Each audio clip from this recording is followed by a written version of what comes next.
रहीम। Next important lecture के साथ मैं सरमजित केमिस्ट्री टीचर। तो टॉपिक जो है इसमें हमने डिस्कशन करनी है फॉर्मेशन ऑफ आयोनिक बॉन्ड के बारे में।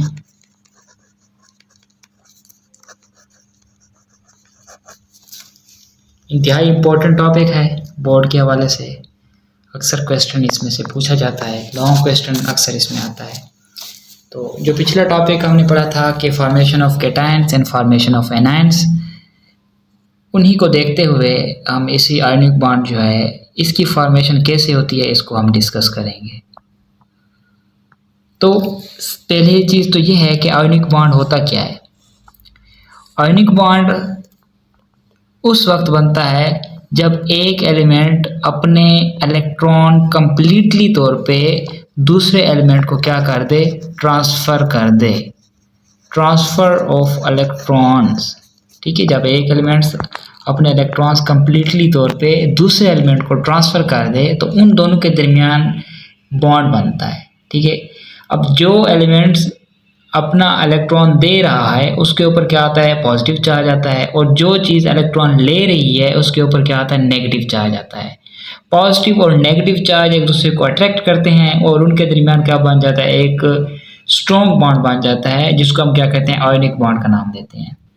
अब ये आयोनिक बॉन्ड कैसे बनता है इस चीज़ को जो है हमने डिस्कस करना है यहाँ पे। तो यहाँ पे एग्जाम्पल में मैं ले लेता हूँ सोडियम एंड क्लोरीन। सोडियम और क्लोरीन के दरमियान आयोनिक बॉन्ड कैसे बनता है, ठीक है, इस चीज़ को हमने डिस्कस करना है। अब सोडियम जो है ये मेटल में आती है, यानी ग्रुप 1 से ताल्लुक़ रखती है। ग्रुप 1 और 2 के एलिमेंट्स जो होते हैं वो मेटल्स होते हैं। और क्लोरीन जो है ये ग्रुप 7 से ताल्लुक़ रखती है, हैलोजन से, और हैलोजन जितनी भी होती हैं वो नॉन मेटल्स होती हैं। तो अब इसको जो है इनके दरमियान हमने चेक करना है कि आयोनिक बॉन्ड कैसे बनता है। तो इसका डायरेक्ट इलेक्ट्रॉनिक कन्फिग्रेशन मैं अगर करूँ सोडियम की, तो सोडियम जो है इसका एटॉमिक नंबर 11 होता है, 1s2 2s2 2p6, ये 10 इलेक्ट्रॉन हो गए। और फिर एक इलेक्ट्रॉन जो है वो किस में जाएगा, 3s1 में जाएगा। 1s2 2s2 2p6 3s1, यानी बैलेंस शेल में इसके एक इलेक्ट्रॉन होगा। अच्छा, क्लोरीन, इसके इलेक्ट्रॉनिक कन्फिग्रेशन अगर मैं देखूं तो क्लोरीन का एटॉमिक नंबर जो है वो 17 होता है। इसका इलेक्ट्रॉनिक कन्फिग्रेशन करें 1s2 2s2 2p6 3s2 and 3p5, ठीक है। पहले शेल में 2 इलेक्ट्रॉन्स हैं, दूसरे शेल में इसके 8 इलेक्ट्रॉन्स हैं, और तीसरा शेल जो इसका एम शेल है उसमें कितने इलेक्ट्रॉन्स हैं, 7 इलेक्ट्रॉन्स हैं, ठीक है। सोडियम का अगर देखा जाए तो सोडियम के शेल में 2 इलेक्ट्रॉन्स हैं, एल शेल में इसके जो है वो 8 इलेक्ट्रॉन्स हैं, और इसका तीसरा शेल जो एम शेल है उसमें 1 इलेक्ट्रॉन है। अब इसकी इलेक्ट्रॉनिक कन्फिग्रेशन से हम देख सकते हैं कि सोडियम के पास 1 इलेक्ट्रॉन मौजूद है उसके वैलेंस शेल में, ठीक है। वो उस 1 इलेक्ट्रॉन को निकालेगा और उसका ऑक्टेट मुकम्मल हो जाएगा। और क्लोरीन को अगर हम देखें तो क्लोरीन के वैलेंस शेल में 7 इलेक्ट्रॉन्स हैं, ठीक है। इस क्लोरीन क्या करेगा, अपना 1 इलेक्ट्रॉन या सोडियम से लेगा, ठीक है, और इसका ऑक्टेट मुकम्मल हो जाएगा। तो मतलब ये कि सोडियम ने इलेक्ट्रॉन देना है और क्लोरीन ने इलेक्ट्रॉन लेना है। तो अब इसको जो है वो हम डॉट एंड क्रॉस शेप में जो है वो रिप्रेजेंट करते हैं। सोडियम का स्ट्रक्चर अगर हम बनाएं, तो सोडियम, मैं इसको इस शेप में भी लिख सकता हूँ। सोडियम जो है इसके पहले शेल में 2 इलेक्ट्रॉन हैं, दूसरे शेल में इसके कितने इलेक्ट्रॉन्स हैं, 8 इलेक्ट्रॉन्स हैं, और तीसरे शेल में कितने इलेक्ट्रॉन्स हैं, तीसरे शेल में इसका 1 इलेक्ट्रॉन है। तो इसका 1 इलेक्ट्रॉन जो है हम यहाँ पे लिख लेते हैं। ये सोडियम का डॉट स्ट्रक्चर जो है बन गया। प्लस साथ में क्या है, क्लोरीन है। क्लोरीन का क्रॉस स्ट्रक्चर अगर हम बनाएं, उसके इलेक्ट्रॉन्स को हमने डॉट से रिप्रेजेंट किया, तो इसके इलेक्ट्रॉन्स को हम क्रॉस से रिप्रेजेंट कर देते हैं। पहले शेल में 2 इलेक्ट्रॉन्स, दूसरे में आपको पता है क्लोरीन के दूसरे शेल में 8 इलेक्ट्रॉन्स हैं और क्लोरीन के तीसरे शेल में कितने इलेक्ट्रॉन्स हैं? 7 इलेक्ट्रॉन हैं।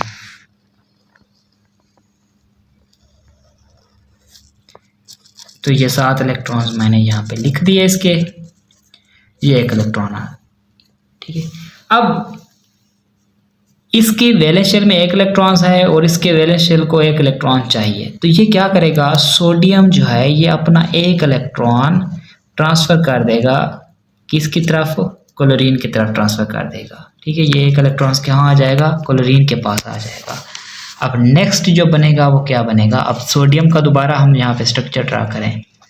ये सोडियम है, ये इसका पहले शेल में 2 इलेक्ट्रॉन्स और दूसरे शेल में कितने इलेक्ट्रॉन्स आएंगे? 8 इलेक्ट्रॉन्स आएंगे,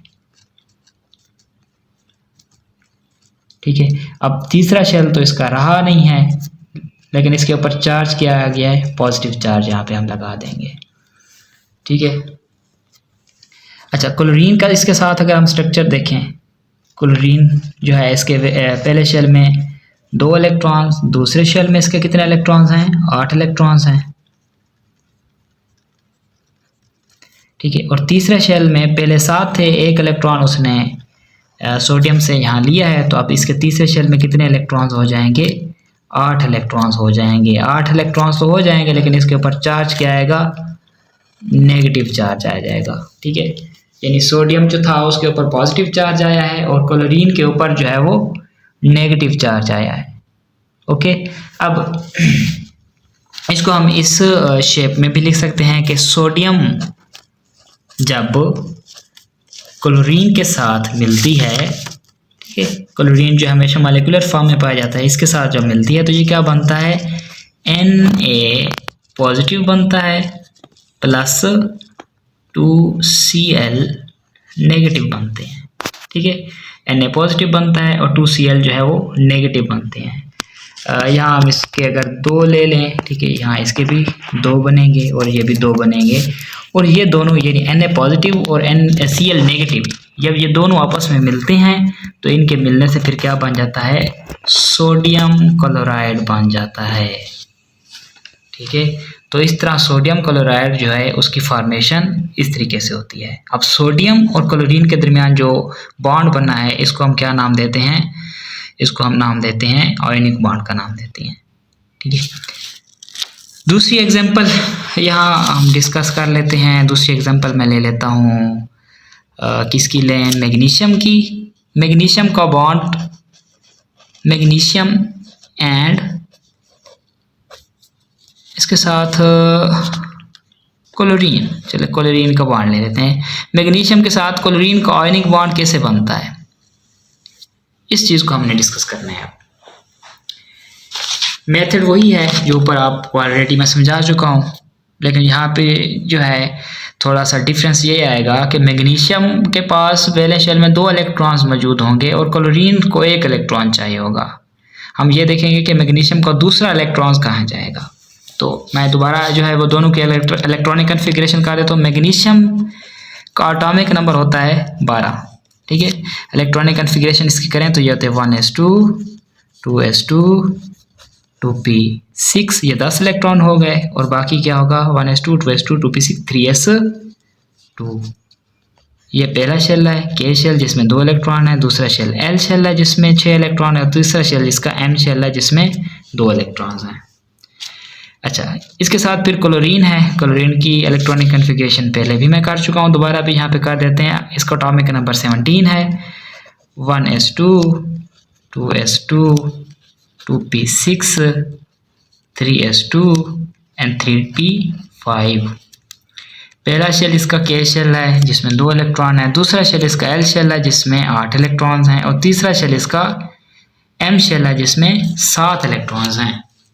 अब यहाँ इलेक्ट्रॉनिक कन्फिग्रेशन से अगर आप देखें तो मैग्नीशियम के वैलेंस शेल में 2 इलेक्ट्रॉन्स हैं और क्लोरीन के वैलेंस शेल में 7 इलेक्ट्रॉन्स हैं। क्लोरीन को 1 इलेक्ट्रॉन चाहिए, मैग्नीशियम के पास 2 इलेक्ट्रॉन्स हैं, ठीक है।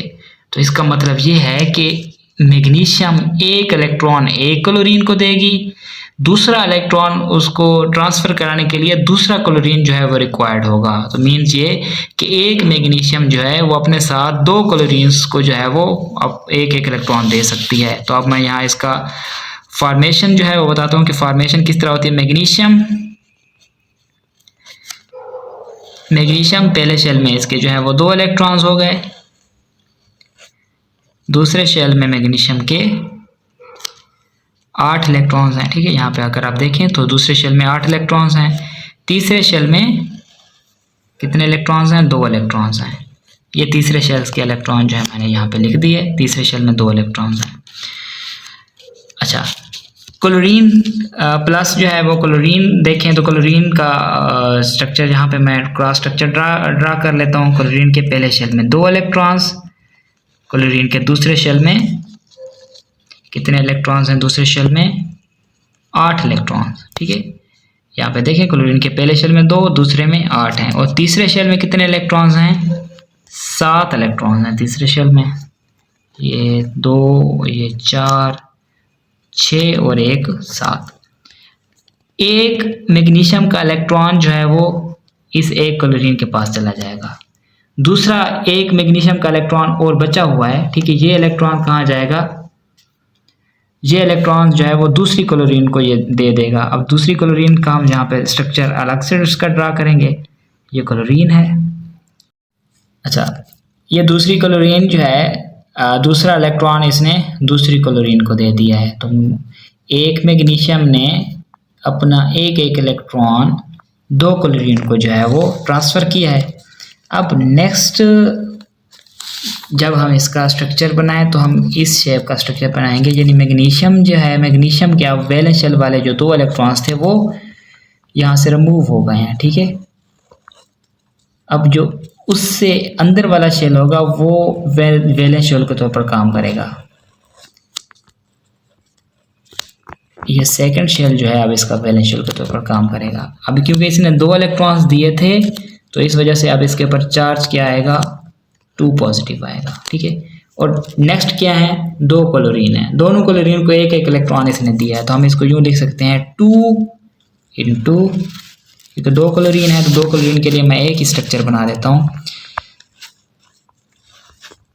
पहले शेल में 2 इलेक्ट्रॉन्स, दूसरे शेल में इसके जो है वो 8 इलेक्ट्रॉन होंगे, और तीसरे शेल में भी कितने इलेक्ट्रॉन हो जाएंगे, 8 इलेक्ट्रॉन हो जाएंगे, क्योंकि इसने एक एक इलेक्ट्रॉन लिया था। तो तीसरे शेल में भी इसके 8 इलेक्ट्रॉन्स हो जाएंगे, और एक क्लोरीन क्योंकि एक इलेक्ट्रॉन्स लेती है तो इसके ऊपर चार्ज जो है वो 1 नेगेटिव आएगा।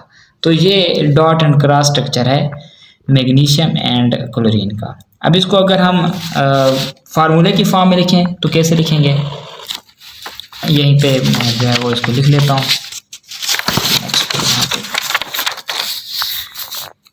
फार्मूले की फॉर्म में अगर हम इसको लिखें तो कैसे लिखेंगे। अब मैग्नीशियम जो था, मैग्नीशियम जो है जब ये क्लोरीन के साथ मिलता है Cl2 के साथ तो ये क्या बनता है, मैग्नीशियम क्योंकि 2 इलेक्ट्रॉन्स देता है तो इसके ऊपर 2 पॉजिटिव चार्ज आता है, और क्लोरीन जो है वो क्या करता है, एक इलेक्ट्रॉन लेता है तो इसके ऊपर क्या होगा, 1 नेगेटिव चार्ज आया।